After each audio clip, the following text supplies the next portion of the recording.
السلام علیکم ورحمۃ اللہ وبرکاتہ۔ اگر کوئی دشمنوں کے شر سے پریشان ہو، کوئی بے عزتی کرتا ہو، کسی بہن کا سسرال میں ساس نند نے جینا دشوار کیا ہو، یا ساس کا اس کی بہو نے تنگ کر رکھا ہو، بات بات پر لڑائی جھگڑا رہتا ہو، آفس میں افسر ذلیل کرتا رہتا ہو، ان کے لیے زبان بندی کا انتہائی مجرب عمل پیش کر رہی ہوں۔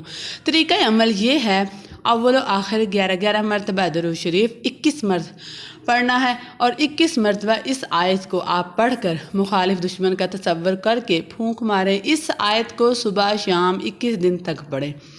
آپ نے جب شروع کرنا ہے، بدھ کے دن شروع کرنا ہے، انشاءاللہ دشمن کی زبان بند ہو جائے گی۔ آیت مندرجہ ذیل یہ ہے: ختم اللہ علی قلوبہم وعلی سمعہم وعلی ابصارہم غشاوۃ ولہم عذاب عظیم۔ اتنے خوبصورت وظیفے کے لیے چینل سبسکرائب کرنا تو بنتا ہے۔